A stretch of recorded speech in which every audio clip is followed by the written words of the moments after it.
off namin ni Bebo ngayon at naisipan namin mag-date sa isa sa mga sikat na cafe dito sa Bukawi, Bulacan. Pumasok na agad kami nung pagdating namin tapos bumalik ulit kami para balikan yung cellphone. Ito nga pala yung Coffee Calle na madalas ko talaga nakikita sa social media. Balitang balita kasi to dahil sa pagka-aesthetic ng design nila. Grabe, galing pa nga kami ng Pulilan pero dinayo talaga namin tong Coffee Calle dito sa Bukawi. Sabi kasi ng mga kaibigan namin, sobrang sarap daw talaga ng mga food nila dito. Alam nyo ba, nagpe-personalize din sila ng mga cake. Napaka-aesthetic ng lugar na to at parang kahit saang sulok, sobrang Instagrammable. Dahil mot-mot nga namin, kaya kami nakapangmalakasang damit. Order na nga agad kami kasi pareho na rin kaming gutom. Tapos nang naka-order na kami, umakyat na kaming dalawa sa taas dahil bago kami nagpunta dito, nagpa-reserve muna kami para dito sa Kubo. Alam nyo ba na napakamura lang talaga ng mga meals nila dito? Sobrang highly recommended ko to sa mga couples na gusto mag-celebrate ng mansary o anniversary nila. Di kasi kami madalas kumain sa cafe ni Bebo, kaya sabi ko sa kanya subukan namin ngayong araw. Ang minuto pa nga lang dumating na agad yung mga orders namin. Umorder nga kami ng nachos tapos yung mga signature na drinks nila.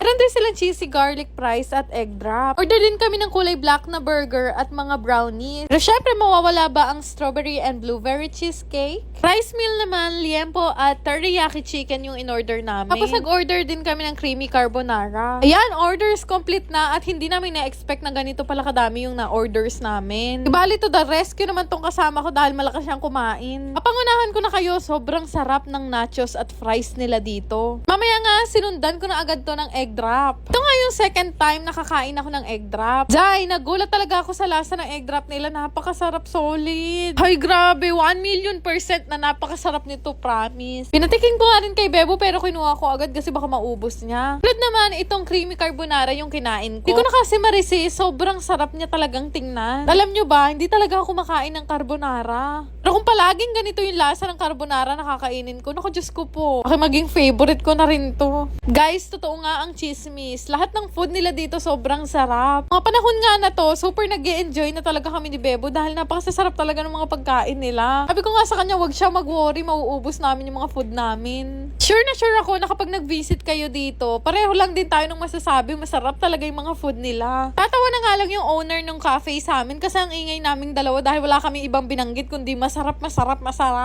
nga sa pinaka nagustuhan ko din sa mga in-order namin, itong drinks nila. Nag-enjoy nga ako ng bongga dito kasi meron siyang fudge sa taas. Hindi ko pa rin talaga tinitigilan yung egg drop nila at nakalimutan ko nga na meron din pala kaming mga sweets na in-order. Blueberry cheesecake nga yung in-order ko, tapos si Bebo naman strawberry. Hilig din kasi ko sa mga ganitong foods kaya sobrang natutuwa ako. Sabi guys, sobrang solid ng mga food dito sa Coffee Calle. Challenge ko nga to si Bebo na i-model namin yung bottled water nila. Tapos sabi ko sa kanya, kung magiging model pala ako ng tubig, hindi ako papasa kasi hindi ako marunong magbukas ng bote.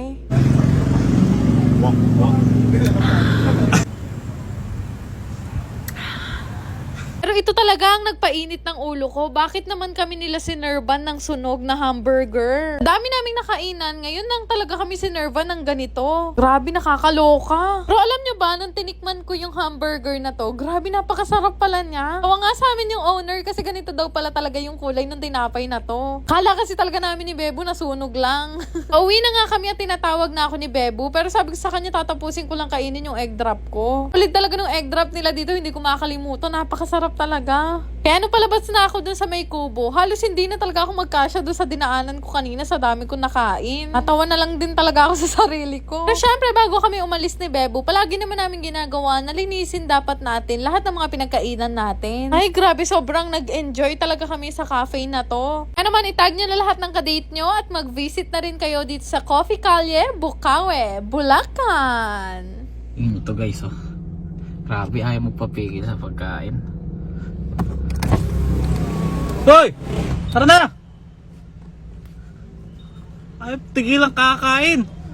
Uwi na ba? Oo! Sko! Papigil ka! Anong egg drop ba yan? Uwi na pala? Anong klaseng egg drop ba yan? Masarap eh. Nag-order pa akong isa.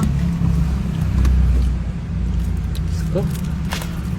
Gusto niyo rin bang kumita habang naglalaro? Download niyo na rin tong Aurora game. I-click nyo lang yung register para makagawa kayo ng account. Gayang mobile number, mag-create ng password at yung OTP na marireceive nyo. Ganun lang kadali gumawa ng account at pwedeng-pwede na kayong mag-cash in para makapaglaro. Napakadali lang din naman mag-cash in. Ilalagay nyo lang naman ang inyong GCash account name, GCash number at yung login password. Napakadaming laro na pwede mong pagpilian dito. May guess size, toss coin at Benson WD. Pero isa sa mga madalas ko talagang laruin, itong color game. Bukod sa madali ang mechanics nito, mabilis lang din kumita dito. Para ka lang kasi naglalaro sa perya, pero ang kinaganda dito, hindi mo na kailangan lumabas. Grabe guys, sobrang dali manalo dito sa Aurora game. Isa sa pinakamadaling laro pa dito ay itong Dragon and Tiger. Lang naman din kasi yung pagpipilian mo dito. Mimili ka lang naman kung Dragon, Tiger, or Tie. Sarap nga tumaya dito kasi ang laki ng napapanalunan. Tipin nyo, sa isang taya, minsan nananalo talaga ako ng kulang 2,000. Kapag ka nga nananalo na ako ng malaki, syempre nagka-cash out na ako. Yung kinashin ko nga kanina na 100 pesos, napalaki ko siya ng 10,000. Sobrang dali lang din naman mag-cash out. Lalagay mo lang naman yung GCash information mo at wag mong kakalimutan na ilagay yung login password mo. Di ba ganun lang kadali manalo dito sa Aurora game? Kaya naman subukan nyo na rin itong laruin gamit ang link na makikita nyo sa comment section. Shoutout nga pala kay Jai Kalin, Jana Maris, Maria Erardo, Jillian Soriano, Mary Angeline, Jera San Jose, Luis Bernarde at kay Jessa Chris. Shoutout na rin kay Takgo de los Reyes, Mary Rose Reyes at sa Logistic Girls at higit sa lahat kay Opa Ruben. Shoutout po sa inyo lahat! Yan lang naman! Salamat!